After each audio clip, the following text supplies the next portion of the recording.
What is up, F and true followers, wrestling fans, and members of the YWC? I'm JC Styles. I'm Brian Crazy. And we are the F and brand of wrestling and entertainment here on YouTube.com with our June 21st, 2012 TNA Impact review.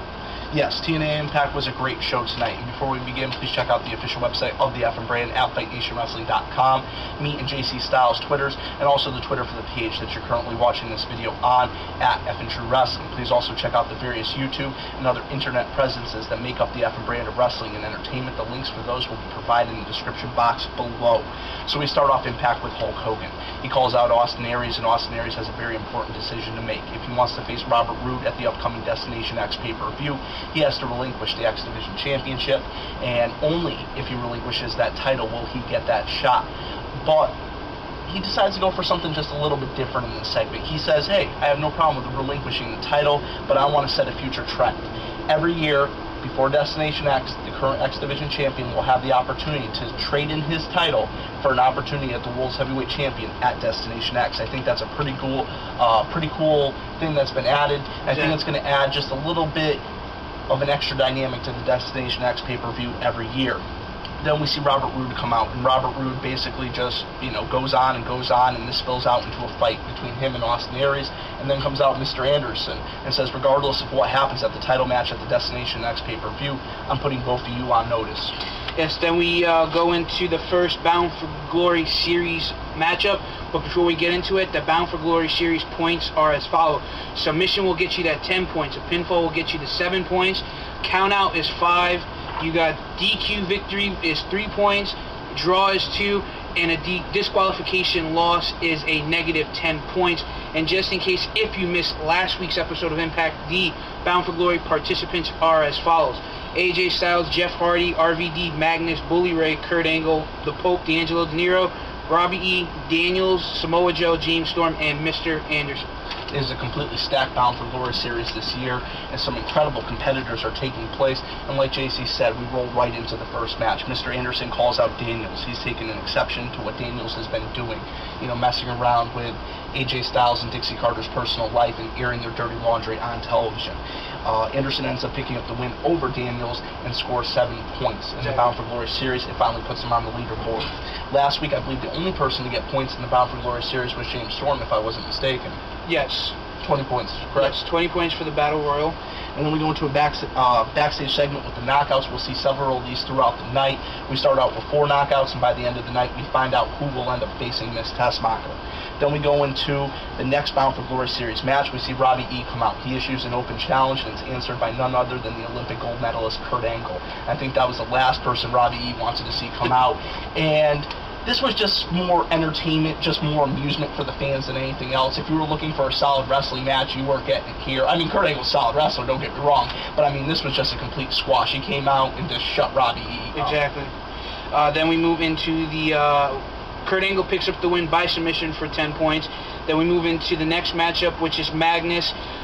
Does the same thing, role reversal with Mr. Anderson. Magnus calls out AJ Styles, and we see Magnus pick up the win, scoring 7 points by pinfall. Yes, Magnus picked up the win after Kazarian and Daniels came down to the ringside area and provided the distraction that was necessary for him to pick up the win. But I really like Magnus. I think he's an incredible competitor, and I like that he's being pushed in this year's Bound for Glory series.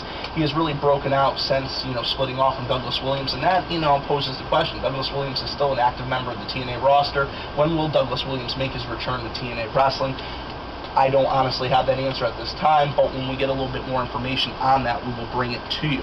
Then we go into Knockouts Action. This is a gut check segment, and this is actually the first female to be on Gut Check. We've seen 2 other superstars featured, and she is the third. Her name is Taeler Hendrix. She's coming from OVW. She's a cancer survivor at 21 years of age. As soon as I heard her speak, and I just got instantly behind her, and her in-ring work, it's just absolutely phenomenal. She went against one of the most seasoned veterans in TNA, in Tara, and it was a great match. Tara ended up picking up the win, but right on Twitter, I went multiple tweets in support of Taeler Hendrix, and if you guys follow me on Twitter at BrianCrazy2001, I know, cheap pop, but hey, I've been watching Mick Foley all week. What do you expect? But there is a poll on there, official TNA Wrestling poll. You can go on that poll and vote and support or not in support, but please vote in support. This is an incredible talent. She deserves to be featured on the bigger stage again. It seems like she has all the tools and everything that it's going to take.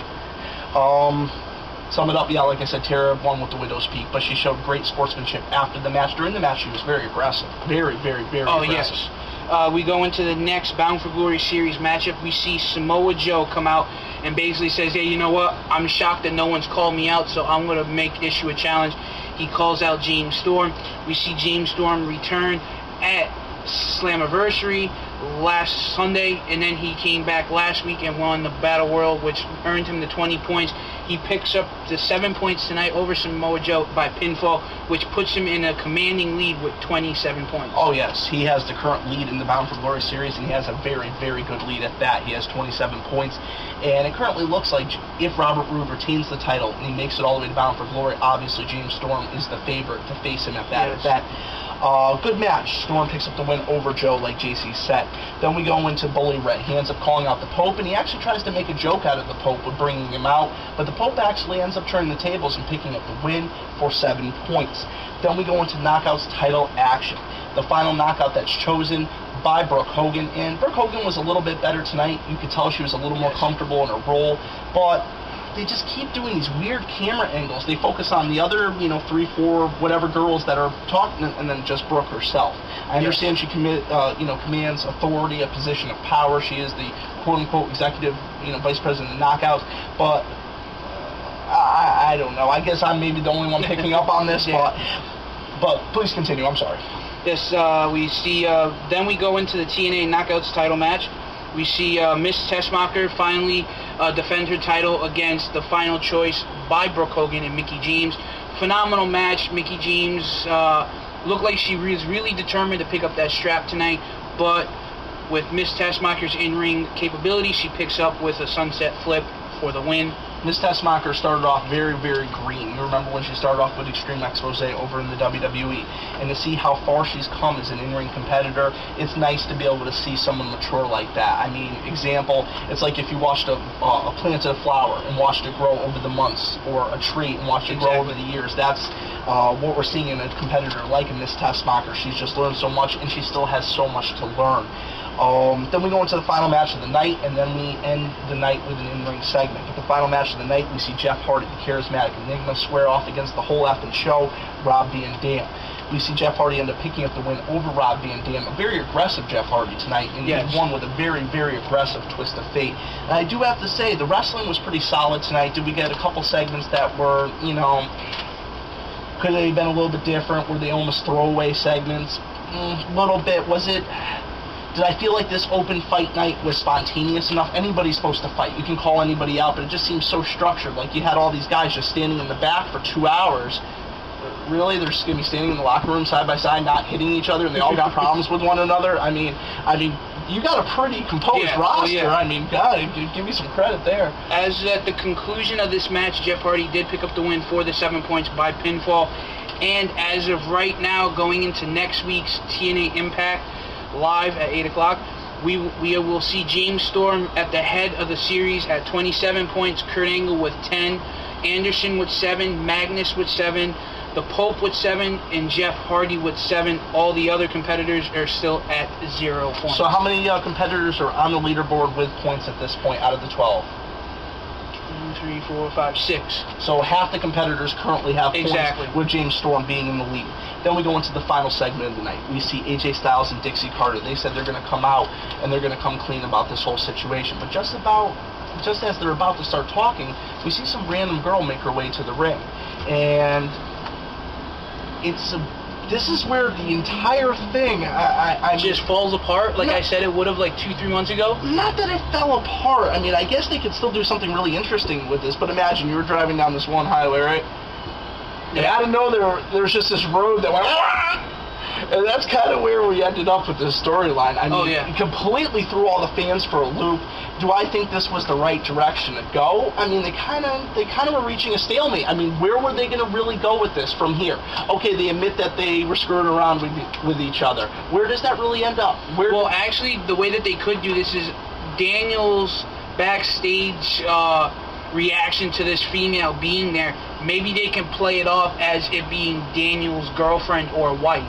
Maybe they can go that way and flip the book back onto Daniels. So maybe I could see what you're saying there. Maybe this girl is somehow connected to Christopher Daniels. Or Kazarian. Or Kazarian, quite possibly. But she came out and made a confession that she is some form of recovering alcoholic, recovering drug addict, this, that, or the other. And I think if it wasn't me, or did I catch this, but did she look a little bit plump in the front, like she was carrying a baby?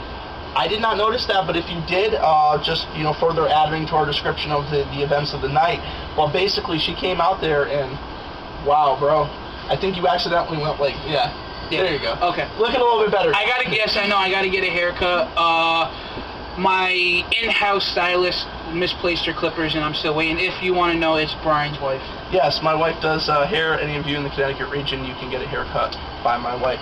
But moving on. She seems to misplace them when she gets at home, right? Yeah. She does it all day for work, right? But, this was a pretty interesting segment, though. Like I said, they completely went wrong with this, but I would like to see how it plays out. Like JC said, somehow this girl could be connected with Kazarian or Daniels, and they could kind of turn the tables. We've seen Kazarian and Daniels pulling the strings, and maybe it could be AJ and Dixie that are pulling the strings. But to be supporting a drug addict, a drug, user, whatever have you, they still seem to be awfully close. Yeah. And you know what? I look at every way. I was like, I wonder if they hired this girl to come out here and put on this story just to cover let's look at just the most controversial storylines in history. Vince McMahon kidnaps his own daughter and pushes her on to Undertaker for a dark wedding. McMahon submits his wife into a rehabilitation clinic and makes out in front of, and what a beautiful, gorgeous woman at WrestleMania 17 in front of his comatose wife. Oh, wait a minute, his comatose wife He felt up almost practically every diva in the Attitude Era all the way up until 2003. We've had some very risque storylines. I'm not going to deny that. What about when Stephanie walked in and Triple H was quote-unquote teaching her a hammer lock from behind where it looks like he was getting ready to insert something, but I'm not going to say where. I mean, you missed the biggest one, Katie Vick. Yes. Katie Vick, probably one of the most controversial storylines in the history of the WWE. But basically, tonight on Impact ended with this drug-addicted girl coming out and saying she's the reason that Dixie Carter and AJ Styles have been so close. Is there still a relationship going on? Were they still hiding something? What is really going on here? Where is this going to end up? Honestly, they threw me for a loop. I have no idea. I guess we'll have to find out next week on Impact. If you guys can come up to some sort of logical conclusion, but it's professional wrestling, so logic really doesn't apply here. Have a great night, guys. For the FM brand of wrestling and entertainment here, I'm JC Styles. I'm Brian Crazy. Have a great night. Catch you later.